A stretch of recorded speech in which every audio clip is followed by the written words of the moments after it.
দেখুন বন্ধুরা, আজকে আমরা দেখব আখ দিয়ে কিভাবে প্রাকৃতিকভাবে খাঁটি গুড় তৈরি করতে হয়। প্রথমে আখটিকে ছুলে নিয়ে তারপর সেগুলোকে ঘষে ঘষে মিহি করে নিতে হবে, যাতে আখের রসটাকে বের করতে আমাদের সুবিধে হয়।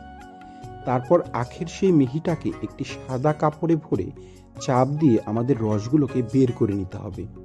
আখের মিহিটাকে সাদা কাপড়ে নেওয়ার ফলে একেবারে ছাঁকনি হয়ে রসগুলো বের হয়ে যাচ্ছে। এবারে এই রসগুলোকে ফুটন্ত আগুনের মধ্যে আমাদেরকে জাল করতে হবে, যতক্ষণ পর্যন্ত রসটা গাঢ় না হয়ে যাচ্ছে ততক্ষণ পর্যন্ত। রসটা গাঢ় হয়ে গেলেই দেখুন কি সুন্দর সোনালি রং এসেছে। এবারে এর মধ্যে এক ধরনের ফুলের পাপড়ি মেশানো হয়। এই পাপড়ির মধ্যে রয়েছে মিষ্টি ভাব ও সুগন্ধ। এবারে এই গাঢ় রসটাকে গুড়ের আকার দেওয়ার জন্য একটি সাঁচের মধ্যে সমানভাবে ঠেলে নিতে হবে।